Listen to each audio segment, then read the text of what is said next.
So Fremantle just pulled off the biggest win that their club has had probably since the elimination final against the Bulldogs. It might even be bigger considering where Collingwood are on the ladder, their position in the league at the moment, what Fremantle is facing in their fight for the top 8 for this final spot, what their club is going through at the moment with some questions about Justin Longmuir, some questions about their list and if they're underachieving at this point. It's all of these questions have culminated in, can you beat the best team in the league at the MCG, where if you are going to make the grand final, you are going to have to win these sort of games at this venue. And Fremantle just did it, and they did it in spectacular fashion. They lost the lead, they came back, and then they held on for the last 5-6 minutes against the best close game team that we have seen in recent memory in the Collingwood Magpies. They are so well taught, so well drilled. They know exactly what they're doing in these situations, and the Fremantle Dockers held on. Let's get into the vision. So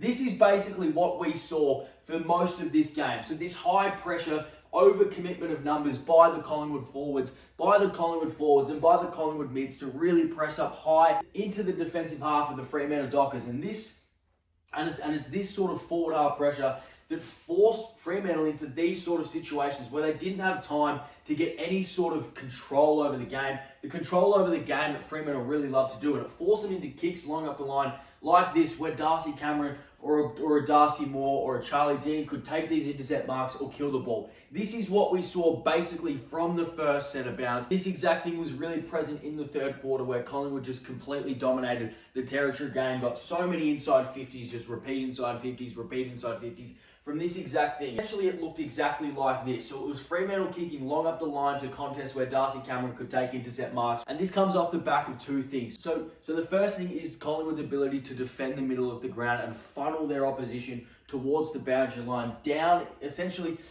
funnel the opposition's kicks into where Darcy Cameron is standing long up the line. So you do that by committing numbers into the middle of the ground and taking away those short options. So the only option left for the Fremantle Dockers defenders was to kick long up the line to one-on-one contests where Darcy Cameron was in prime position to take these intercept marks. We essentially saw this over and over and over again. So again, we're talking about this high pressure system where Caleb Strong is just forced to kick the ball long, where Collingwood was set up beautifully, where Collingwood were able to get turnovers and repeat inside 50s. Look at Collingwood's ability to cut off all of these options through the middle of the ground. So Myercheck is covering Clark and Wagner here. We've got Ned Long covering here. We've got Brody Myercheck covering here. So the Fremantle defenders can't chip back here, but they also can't go backwards again, because Collingwood have numbered off onto their Fremantle defenders because they know Fremantle like to play this chip mark game. And when we talk about Collingwood defending the middle of the ground, this is what we mean. So all of these players through the middle of the ground are defending these sort of 15 to 20 metre kicks that open up the space through the middle of the ground where Fremantle want to go to.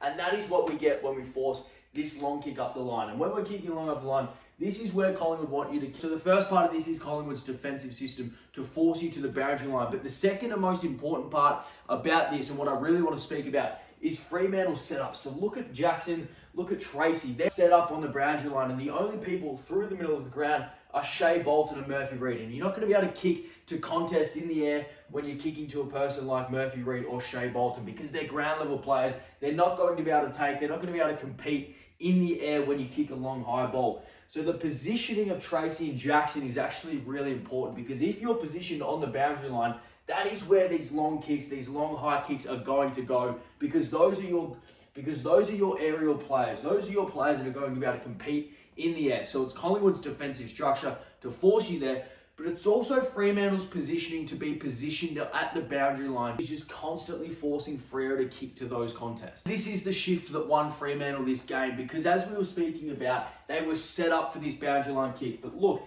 now we're in the last quarter. Now Fremantle have to take the game on to get back into the game at this stage of the game. So Jordan Clark kicking out of the full back line, kicking out of the goal square. Look at now where the Fremantle targets, the aerial targets are set up. So instead of standing all the way on the logo out here on the boundary side of the contest, we now have our aerial targets here with Tracy set up, angled towards the middle of the ground. And now we have our ground level players getting set up for this middle of the ground kick. And this is the shift that Fremantle made. We're actually creating the options through the middle of the ground here. Jordan Clark kicks this ball into the guts of the ground. Now players like Josh Tracy are able to get there and compete aerially. And what that does is, one, if Josh Tracy marks his football, which he probably should have, now it opens up the entire field. So just his positioning changes it, but also his positioning and the rest of the Fremantle Dockers positioning allows them so that when this ball spills into contest, spills into congestion, now you actually have your Fremantle players set up through the middle of the ground so that when you win this contest, now Tracy is set up through the middle of the ground. You can actually transition the football through the center because now you have players set up there because that's where you were planning to kick it. That's where your players were set up instead of being set up at the boundary line. Because if your players are set up to receive a kick on the boundary line, that is where the concentration of players is. Because Fremantle were now set up in a position to receive the ball through the middle of the ground, now that is where their concentration of players is. So that even when they don't mark the football, as soon as they win this contest at ground level, now they have players set up through the middle of the ground with Tracy, with Young, with O'Meara. Now your transition forward looks so much better, so much more dangerous. In the first half, when we have a ball so far deep next to the boundary line where Magpies has it here, all of the Fremantle players, we're talking Brayshaw, we're talking Young, all of these players were going towards the boundary line to commit numbers to the contest so that they could either force a stoppage or win the contest at ground level when the ball hit the ground on the boundary line kick. So all of the Collingwood players here are expecting these Fremantle players to just run straight towards this contest, abandon the middle of the ground and not be those options. But instead, we started to see Fremantle create these options through the middle of the ground. So look at the Collingwood players expecting Hayden Young to go over there and join his teammates on this boundary side.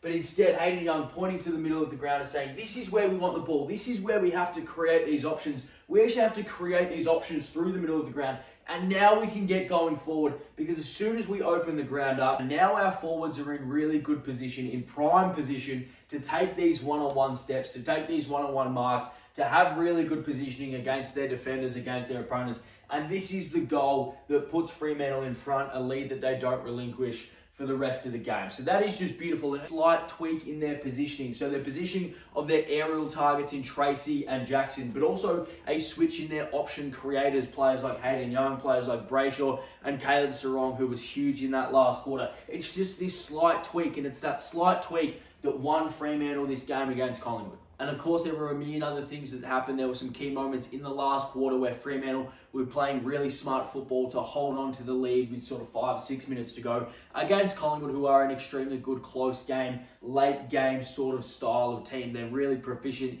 in that area of the game. So Fremantle did some really good things late, but this is the change that I think won them the game, because this is the change that opened up Collingwood's defence in that last quarter that allowed Fremantle to come back from 22 points behind. And if you like these sort of breakdown videos talking about tactics and changes and games and players and all sorts of things, please feel free to subscribe. But I'll see you next time. Cheers.